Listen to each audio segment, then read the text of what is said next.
Muy bien. Mirad, me duele un poco predicar sobre esto. Por otra parte, yo creo que es una enseñanza que tenemos muy trillada. A mí me parece que tenemos muy trillada, ¿no? Pero como veo que se siguen cometiendo errores, y son errores importantes que afectan a nuestras vidas muy seriamente, me he propuesto repasar un poco esta enseñanza. Hay una iglesia que se llama, en Madrid, que se llama Pare de Sufrir.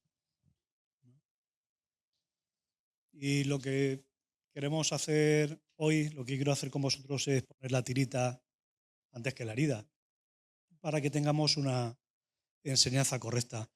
El pastor Adonirán está enseñando desde hace un mes o 2 meses, Segunda de Corintios, y estamos viendo una enseñanza que es sobre los sufrimientos del apóstol Pablo. Nosotros enseñamos, creo que bastante correctamente, lo que es la palabra de Dios en cuanto al concepto de sufrimiento, de prueba, de dificultades y demás, ¿no? Pero vaya, siempre hay algún matiz o que sirva para recordatorio o tal vez alguien que lo necesite más en concreto en este día, ¿no? Cuando Gaby, mi yerno, enfermó de cáncer en agosto, o supimos que tenía cáncer en agosto del año pasado, una de las primeras cuestiones, una de las principales preguntas fue ¿por qué? ¿He pecado?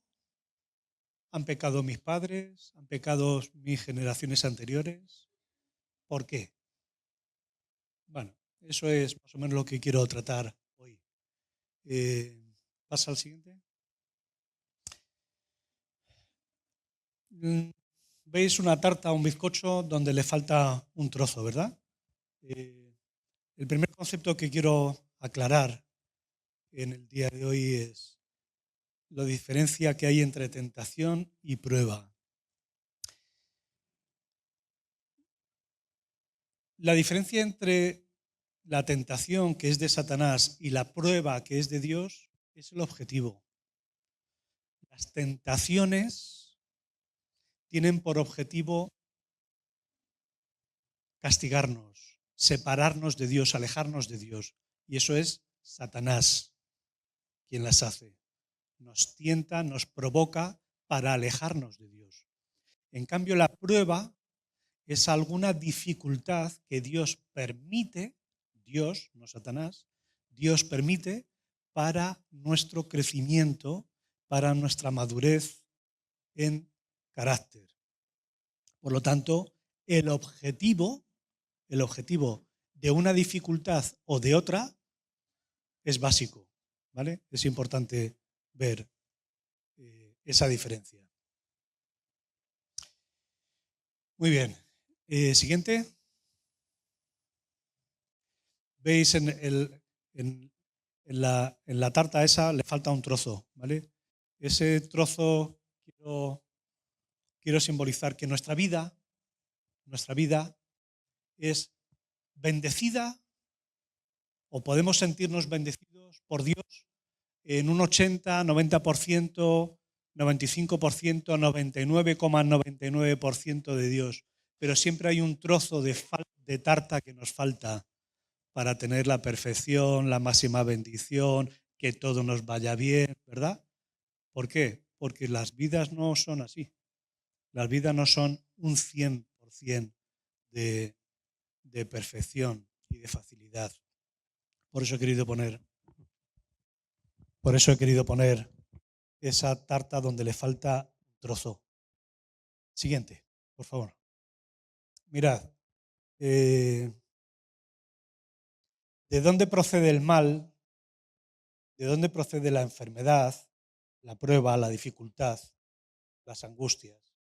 Es de Adán y Eva. A partir de Adán, del pecado de Adán, entra la muerte entra la enfermedad en la raza humana.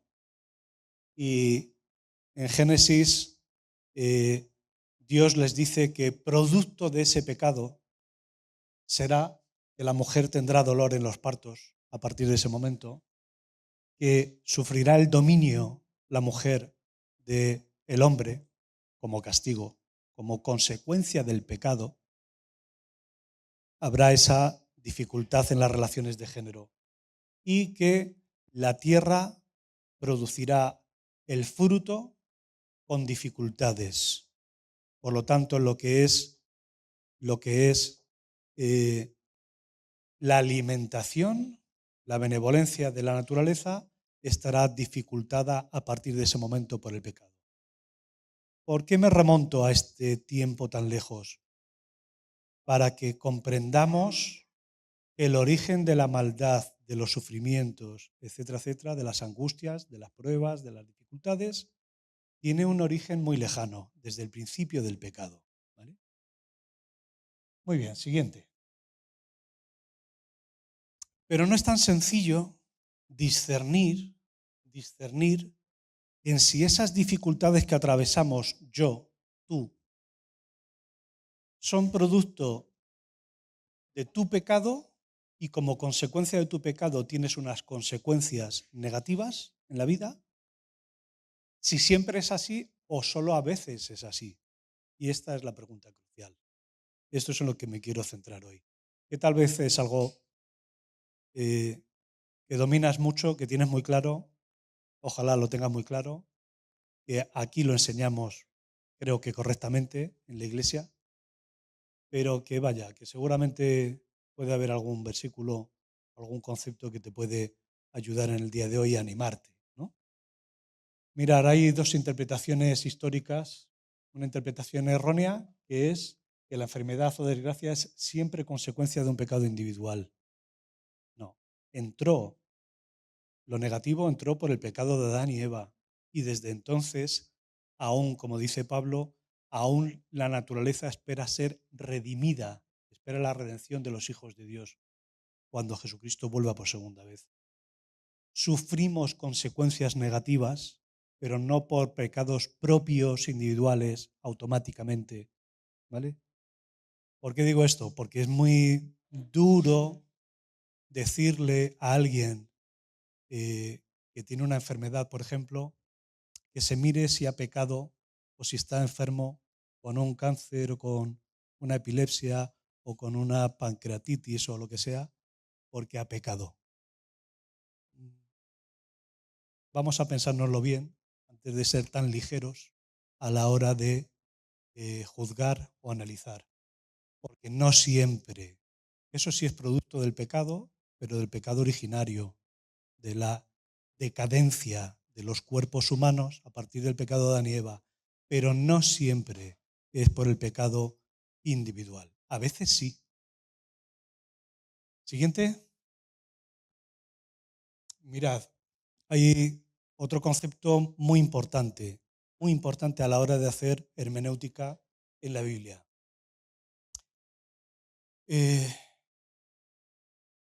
Jesucristo tiene que enseñar a los saduceos, principalmente a la casta sacerdotal, que tenía la mayoría del Sanedrín, la mayoría de lo que era el parlamento religioso, político, social de la época de Jesús. Eran 71 miembros. La mayoría estaba compuesto por saduceos, por la casta sacerdotal. Casi todos eran saduceos, los sacerdotes. Los saduceos solo creían que era palabra de Dios los 5 primeros libros del Antiguo Testamento, los libros de Moisés, el Pentateuco: Génesis, Éxodo, Levítico, Números y Deuteronomio. Y como la revelación de Dios, el plan de Dios para los seres humanos es progresivo, nos ha ido dando cada vez más información, quienes se quedaron solo en los 5 primeros libros tenían menos información sobre el plan de Dios. ¿Por qué ocurren las cosas? ¿Qué es lo que Dios quiere? ¿Qué es lo que Dios espera del ser humano? Etcétera. Eso es importante, ¿por qué? porque los saduceos, que solo se quedaban en la Torá, en la ley de Dios, en la ley de Moisés, no estaba claro, aunque sí que estaba, pero no estaba muy claro que había una vida eterna después de esta vida. Entonces pensaban, fijaros de dónde viene, pensaban que los premios y los castigos de Dios por ser justos o injustos, santos o pecadores, Dios los retribuía aquí en la tierra, porque no había vida eterna.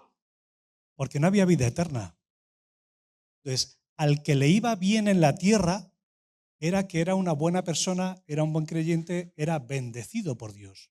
Y al que le iba mal, como no había vida eterna, pensaban, sino que solo había retribución aquí en la tierra, al que le iba mal era porque era mala persona. ¿Veis? Tremendo el error. Tremendo el error. Eso es lo que los amigos de Job les dicen a Job. No puede que ser que tú seas tan íntegro y tan buena persona cuando Dios te está dando estos castigos. No puede ser. ¿Por qué? Porque para ellos el concepto de retribución era aquí. No había más allá, no había vida eterna. No había cielo, no había infierno. ¿Veis? Esto es un error tremendo. Esto es un error tremendo. Nosotros no somos castigados y premiados aquí o aquí solamente. ¿Por qué? Porque Jesucristo nos dice, bueno, a lo largo del el resto del Antiguo Testamento, cuando ya vienen los profetas, vienen los profetas, viene el rey David, viene Salomón, viene el profeta Daniel, etcétera, etcétera, nos amplían la información y entonces sí que aparece que la retribución final para justos e injustos, para creyentes no creyentes, vendrá con el cielo o el infierno, en el más allá. No todo ocurre, es premiado o castigado aquí en la tierra. Pero esa información es posterior a los 5 primeros libros, donde viene algo, se puede vislumbrar, pero no está claro, como digo. Bueno, este concepto es importante para comprender nuestros sufrimientos, nuestras pruebas, nuestras enfermedades, nuestras circunstancias negativas en la vida por las que atravesamos, ¿vale? Para saber si es por culpa de nuestros pecados o pecados de nuestros padres o pecados que sea, ¿vale? Es muy importante. La retribución en la tierra, como decía, es cierto que, ojo, cuidado con este concepto, es cierto que Dios le dice a Israel, nación, que si cumplen toda la ley, las cosas le irán bien y el resto de naciones no les harán daño. Y si no cumplieran la ley, como nación, las cosas les irían mal y serían castigados por las culturas circundantes, cosa que ocurrió con los asirios y los babilónicos que invadieron Israel, ¿no? Pero está hablando a Israel como Israel, ¿vale? No podemos hacer un paralelismo automático a título individuos de que si hacemos las cosas bien, Dios nos recompensa y nos va bien. Y si hacemos las cosas mal, Dios nos castiga y nos va mal. No es así de sencillo. No es así de sencillo. Y en eso quiero recalcarme. Por último, en Juan 9, 1, 7, ¿os acordáis? Vienen los discípulos y le preguntan a Jesús por ese ciego de nacimiento. Señor, ¿quién pecó? Porque tienen en mente estas cositas. Señor, ¿quién pecó? ¿Este o sus padres para que esta persona naciera ciega? ¿Y qué les contesta Jesús? Ni este ni sus padres, sino que para que la gloria de Dios se manifieste ahora mismo, este ha nacido así. Y ahora yo lo sano y le doy la vista. ¿Veis? No es tan fácil. No es tan fácil ser automáticos a la hora de juzgar el origen de nuestras dificultades. Pero, como sabemos, todas las cosas ayudan a bien a los que amamos a Dios. La retribución en la tierra, ¿vale? o en la eternidad, es algo que Job contesta a sus amigos. Los amigos, de buen rollito, querían que se arrepintiera Job de sus pecados porque no era normal recibir tanto dolor, tanto castigo de parte de Dios, permitido por Dios. ¿Vale? No era normal. Entonces decían, hermano, arrepiéntete. Bueno, no dice hermano, no, pero nosotros, trasladado a nuestra época, podemos decir, hermano, arrepiéntate porque algo malo tienes que haber hecho, porque no es normal estar sufriendo esta prueba o este castigo, esta dificultad. Algo tienes que haber hecho, algún pecado oculto tienes que tener como para estar atravesando esta dificultad. ¿Vale? Y Job dice que no, yo no tengo conciencia, no tengo mala conciencia de haber hecho. Y efectivamente, no había pecado, no consta en Job 1, sino que es una negociación, una tentación que Satanás le pide a Dios hacerle a Job, pero no como consecuencia de ningún pecado de Job. ¿Veis? Entonces, los amigos que pensaban que todo ocurre aquí en la tierra, castigos y premios, tiene que ser algo que tienes que descubrir porque no es normal. Y entonces, el propio Job, más adelante, es el que nos da la pista de que no toda retribución, no todo lo que ocurre en la tierra es aquí y se acabó, sino que hay más allá, un propósito, una recompensa más allá. Por eso dicen, mis ojos verán a Dios mi Redentor. ¿No? Apunta ya hacia la eternidad, pero es un concepto difícil para los amigos de Job que únicamente creen que todo está aquí en la tierra. Job rectifica a esos tres amigos y los encauza. Jesús dice que no todo sufrimiento, no toda enfermedad es por este o por sus padres, sino porque los propósitos de Dios son insondables. Los propósitos de Dios no los comprendemos. Como dice David, Isaías, no entiendo el alcance de tus caminos. No, es que sabemos la primera parte de la tarta, la foto de la tarta, ¿vale? Sabemos que el 75% de nuestra vida, el 90% de nuestra vida va a ser bueno, porque estamos en paz con Dios. Y la paz de Dios sobrepasa todo entendimiento, es para nosotros, ¿vale? Pero tenemos un tanto por ciento de dificultades, de tristezas, de pruebas, etcétera, que nos va a ir mal en la vida, ¿vale? Nos va a ir mal en la vida. Consecuencia del pecado original, consecuencia de que la contaminación del planeta, de que la contaminación de los alimentos que tomamos, etcétera, etcétera, que no es tu pecado ni mi pecado. Es porque las fábricas alimenticias, es porque el planeta no sé qué, y no es responsabilidad tuya, aunque hayas enfermado de no sé qué sustancia. ¿Veis? Pablo, y ahora entro en la dificultad. Pablo y Santiago sí que apuntan dos textos que son consecuencia directa. Vamos a decir. Pablo dice que quien se toma a la ligera la Santa Cena, el tomar del pan y del vino que simbolizan el cuerpo y la sangre de Jesucristo, juicio comen y beben para sí, y hay muchos enfermos por ello entre vosotros. Tomarse a la ligera la salvación, el cuerpo y la sangre de Jesucristo, puede acarrear consecuencias. Es un texto que nos enseña Pablo, concreto. ¿Vale? Y Santiago 5 también nos dice, Santiago 5 nos dice que si hay enfermos, ahora luego veremos Santiago 5, si hay enfermos en la congregación, puede ser que sean producto de algún pecado.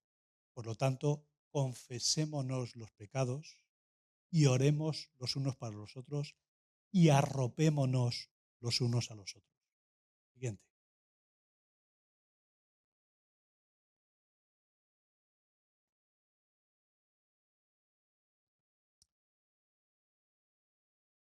¿Pasas?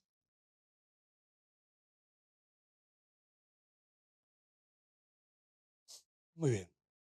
Santiago 5, 13 a 16. ¿Lo veis ahí? Lo leo. ¿Está afligido alguno entre vosotros? Que ore. ¿Está alguno de buen ánimo? Que cante alabanzas. ¿Está enfermo alguno de ustedes? Haga llamar a los líderes de la iglesia para que oren por él y le unjan con aceite en el nombre del Señor. La oración de fe sanará a los enfermos y el Señor lo levantará. Y si ha cometido pecados, sus pecados le serán perdonados. Por eso, confiénsense unos a otros sus pecados y oren unos por otros para que sean sanados.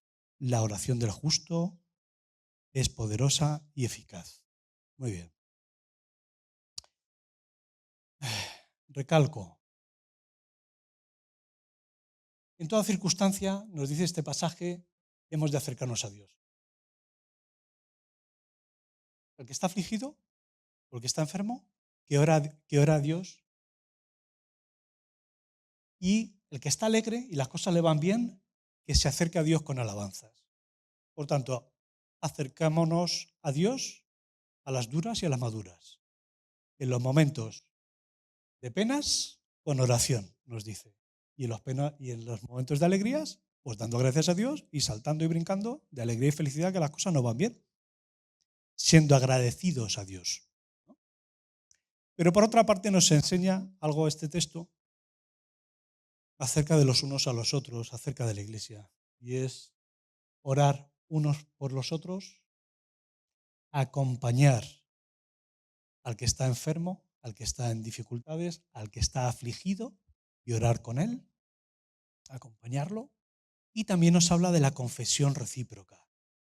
Confesión recíproca de pecados, que no es para que nosotros nos perdonemos los pecados los unos a los otros en el sentido de absolvernos los pecados, sino de acompañarnos naturalmente en la dificultad de pecado, decir, hermano, hermana, tengo esta dificultad con este pecado, ora por mí para que Dios me ayude a superarlo, estoy trabajando en ello, si te afecta a ti, ten paciencia conmigo, etcétera, etcétera.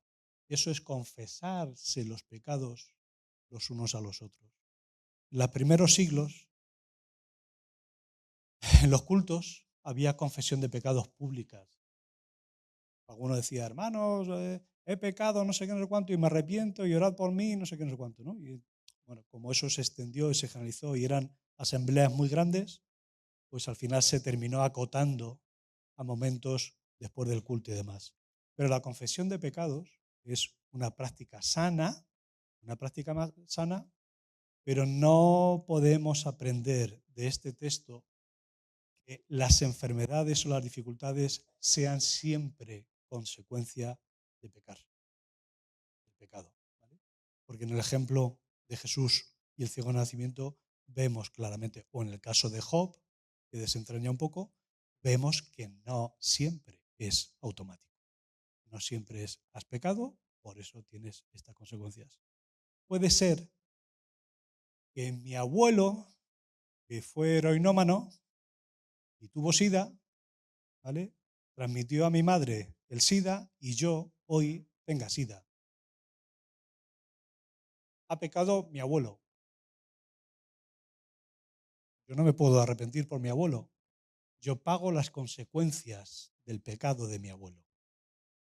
En ese sentido es en el que Levítico y Deuteronomio nos dicen que los hijos arrastrarán las consecuencias de los pecados de los padres hasta la tercera y cuarta generación. En el sentido de las consecuencias negativas, físicas o de influencia educativa familiar, pero no las culpas. Distinguimos, no las culpas. Yo no tengo culpa de que mi abuelo fuera heroinómano, por ejemplo. Yo arrastro SIDA o arrastro un problema de hígado o de páncreas o de pulmones o de cerebro, ¿no? Pero no es culpa mía. Yo no me tengo que arrepentir de eso. Mi abuelo ya murió. ¿Veis? ¿Es consecuencia mi enfermedad de algún pecado? Sí, puedo deducir que podría ser por mi abuelo. Vale, ¿y? Pero Dios te ama. Dios me ama. Y tú tienes que trabajar ya tu relación con Dios desde este momento, no por las generaciones anteriores. Y lo que sí que somos llamados es a no dejar a nuestras generaciones futuras consecuencias de nuestros pecados. ¿Vale? Por eso, si yo sé que voy a ser padre, pues procuraré no coger enfermedades que vaya a transmitir a mi niño o a mi niña, ¿vale? Porque el pato lo pagan, a lo mejor, mi hijo, mi nieto o quien sea. En ese sentido, yo he de ser cuidadoso y responsable, pero los pecados, cada uno será juzgado por sus propios pecados, aunque las consecuencias, aunque las consecuencias de los pecados sí que se heredan genéticamente. Siguiente.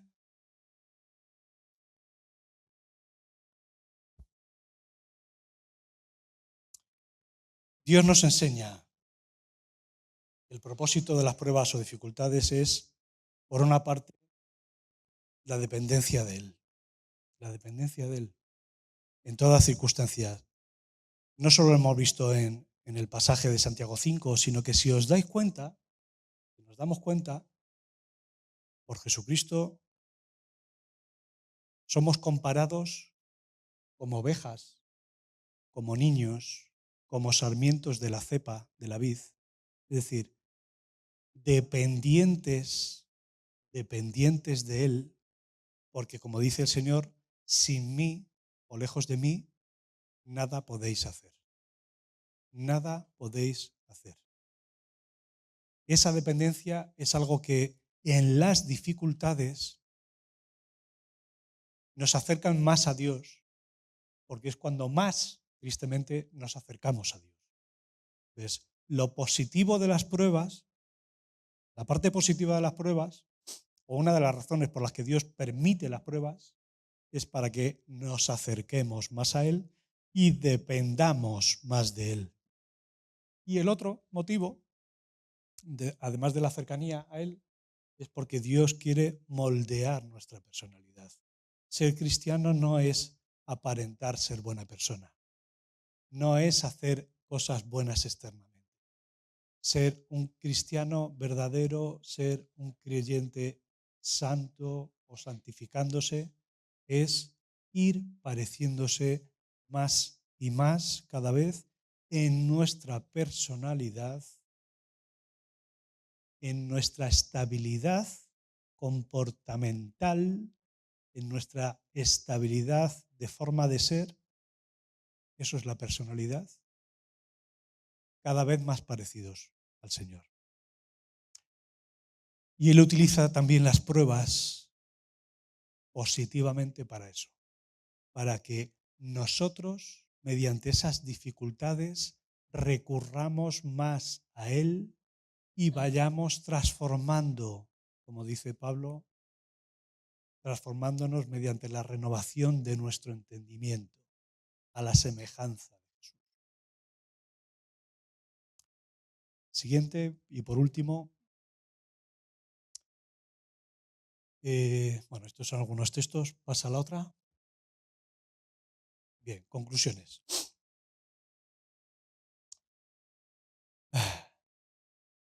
Eres amado por Dios.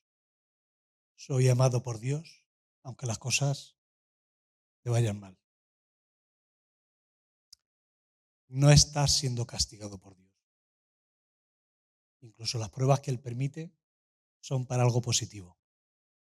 Y es para que te parezcas más a Él y para que recurras más a Él.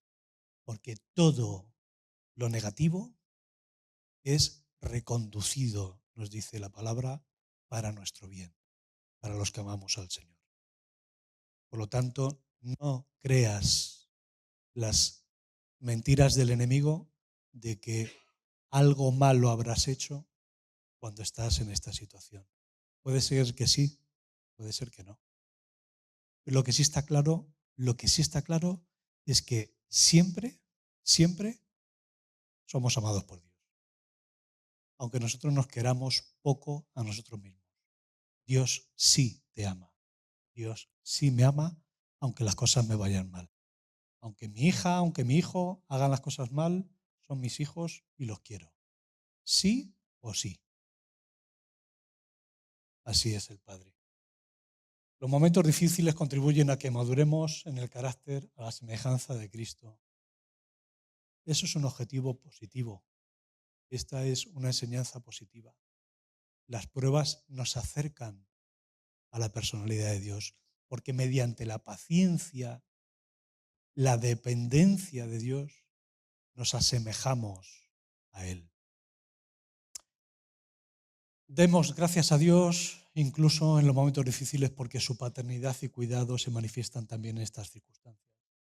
¿A quién vamos a recurrir en los momentos de dificultad? Sino a nuestro Padre porque nos quiere. Nos acompaña en las dificultades y nos librará si quiere. Pablo no fue librado de su aguijón en la carne. Cuando tuvo la visión del cielo, que quedó como medio muerto y vio el cielo y le prohibió Dios hablar de lo que había visto en el cielo, dice que le envió un mensajero de Satanás que le abofeteara, que le bajara los humos, y 3 veces pidió a Dios ser librado de ese mensajero de Satanás, pero Dios no se lo concedió. Y entonces él dice, bástate mi gracia. Por lo tanto, no es tan fácil, tan automático, que las cosas ocurren de esta forma, así y asá, y entonces ocurre y arrepiéntete. No es así. Tenemos que aprender paciencia y perseverancia. Tengamos cuidado de juzgar a la ligera. Tengamos cuidado de juzgar a la ligera. A veces desde la buena intención, desde ese pasaje de Santiago 5, pero fijaros que dice, no que el que está enfermo es consecuencia del pecado, sino que tal vez puede ser que sea consecuencia de un pecado, pero tal vez no. Esto lo he dicho en alguna ocasión, pero bueno, como ahí como estáis otras personas, yo tengo un hermano que es epiléptico desde hace 50 años, más o menos. Mi hermano, un creyente fiel. Por error de enseñanza en una iglesia, le decían que era un espíritu inmundo lo que él tenía. No os podéis imaginar el dolor que le causa, no a él. Él más o menos sabía lo que creía y que era creyente, pero no os podéis imaginar el dolor que causó a su mujer y a mi madre el hecho de decir que esta persona era atormentada por un espíritu diabólico cuando le daba una crisis epiléptica. No os podéis imaginar. Años después aprendes que resulta que no, que era un tumor que tenía, le operaron el tumor y se acabó la iglesia. Pero los años que te comes de mala enseñanza de pastores acerca de que eso es un espíritu maligno, pues como el caso de Job, ¿no? No es lo mismo, pero no es algo malo habrás hecho, sino simplemente una enseñanza errónea, ¿no? Sobre enfermedad y demonios. Seamos cuidadosos los unos con los otros. Santiago 5 nos enseña que nos arropemos los unos a los otros, que nos acompañemos los unos a los otros y que oremos los unos para los otros. Pero por favor, ten mucho cuidado. Ten mucho cuidado cuando alguien que está enfermo se te ocurra recurrir al algo habrás hecho tú o tus padres porque puede ser que no, ¿eh? O cuando digas, tiene un espíritu de no sé qué, ten cuidadito. Ten cuidadito porque puedes hacer mucho daño, mucho dolor. Así que ten cuidado, no juzgues a la ligera, o mejor, no juzgues. No digas, cállate. No digas nada. Cállate la boquita y ora por esa persona y acompáñala con cariño, pero no des remedios doctrinales de, pues esto va a ser por esto va a ser por aquello. No, no, no, no lo sabes, no lo sabes. Los discípulos de Jesús, ¿quién iba a saber que ese ciego de nacimiento había nacido ciego para que Jesús le recobrara la vista y fuera manifiesta su gloria? ¿Quién iba a saber eso? Nadie, nadie. Aprende a empatizar, a aconsejar y acompañar a otros en circunstancias difíciles. Esa es una de las lecciones también de las pruebas. Que aprendamos desde nuestros sufrimientos a comprender a otros que pueden tener ese tipo de sufrimientos u otros tipos de sufrimientos y ser empáticos, ser amigables, prestar oreja, orar, acompañar, porque yo he estado en circunstancias parecidas a las tuyas, sean de la misma temática o de otra distinta, pero entiendo tu sufrimiento. Y como lo entiendo porque he vivido algo parecido, te comprendo y oro por ti y estoy contigo y lo que me necesites, para ti estoy. Esa tiene que ser nuestra actitud. Y sobrellevar las cargas de los hermanos, nos dice Gálatas 6, sobrellevad las cargas los unos de los otros. Y Santiago nos dice que el que está enfermo pida en la congregación, a los pastores, a los ancianos, a los líderes, pida oración. Hemos de pedir oración los unos para los otros. No debemos, no es sano tragarnos los problemas como si todo fuera perfecto y como todo me va perfecto es porque soy buen creyente, porque ves, no estoy recibiendo ningún castigo. Pues como no estoy recibiendo ningún castigo es que soy guay, soy buen creyente. No, eso es mentira. Eso es mentira. Todos tenemos, si no enfermedades, tenemos dificultades, problemas laborales, problemas relacionales, problemas de familia, problemas de no sé qué y problemas de no sé cuánto. Y pedir oración y orar los unos por los otros es algo para lo cual está la Iglesia, para que nos ayudemos los unos a los otros, seamos comprensibles los unos a los otros.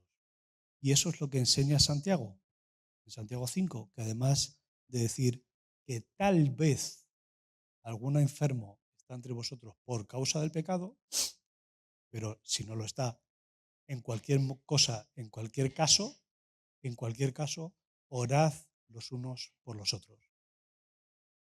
Así que, hermanos, somos amados por Dios, tenemos que orar los unos por los otros y vamos a acabar orando los unos por los otros con el que estás al lado. Por la necesidad que te diga el que está a tu lado, oras 30 segundos y al revés, el otro por el uno. Pero antes de finalizar en eso, en esas dificultades que todos tenemos, sí recordar que nosotros somos privilegiados porque en toda circunstancia negativa todas las cosas nos ayudan a bien. Y porque el Señor Jesús dijo, mi paz os doy. Mi paz os dejo, yo no os la doy como el mundo la da.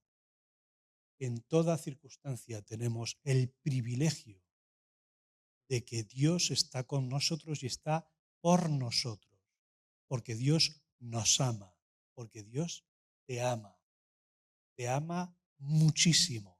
No hay nadie más en la tierra, ni en el cielo, ni en ningún sitio, que te quiera más que Él. Nadie. Cuando pensamos en si los indígenas que han oído del Evangelio, si alguien, decían unos hermanitos, el chaval que tiene parálisis cerebral, el esquizofrénico de nacimiento, ¿será salvo o no será salvo? ¿Tú qué crees? ¿Que Dios va a hacer las cosas que tú vas a hacer? ¿Tú decidirías algo mejor que Dios? Confía, Dios es perfecto. Dios es perfecto. Dios sabe todos nuestros pensamientos, todas nuestras intenciones. Dios nos ama perfectamente. Quiere que miremos a Él y utiliza esos momentos de dificultad o de alegría, eso es lo que quiere, que vayamos a Él. Papá, muchas gracias porque me has dado. Papá, ayúdame en esto que te necesito, en las cosas buenas y en las malas. Dios quiere una relación con nosotros siempre. Ese es su objetivo. Ese es su objetivo. Y si todavía no te has acercado a Dios como Padre, no le ves como Padre, arrepiéntete de tu caminar, arrepiéntete de tus pecados, arrepiéntete de la vida que has llevado hasta aquí sin Él, pídele perdón por los errores cometidos, por los pecados cometidos en tu vida y pídele perdón y confía. Jesucristo en la cruz lo que hizo fue ser tu sustituto. El Padre castigó a Jesucristo en tu lugar. Lo que tú merecías, lo que yo merecía, Jesucristo se puso delante, por así decirlo, se puso delante y recibió el castigo de su Padre en vez de a nosotros, para que nosotros nos librásemos del castigo de Dios. Y nos beneficiamos de esa cercanía y familiaridad con Dios si nos arrepentimos de nuestros pecados y creemos que Jesucristo es nuestro sustituto. Si no lo has hecho, si no te has reconciliado con Dios, arrepintiéndote de tus pecados y creyendo que Jesucristo es tu sustituto al recibir el castigo, hoy es el día de poder hacerlo. Hoy es el día de salvación. Hoy es el día. Dios siempre está con los brazos abiertos. La parábola del hijo pródigo nos dice que el padre del mal hijo salía todos los días camino para ver si ese mal hijo volvía. Dios te está esperando. Dios te está esperando. Vamos a orar 30 segundos, uno por el otro del que está a tu lado, en las dificultades que cada uno tengáis. Y luego termino orando yo.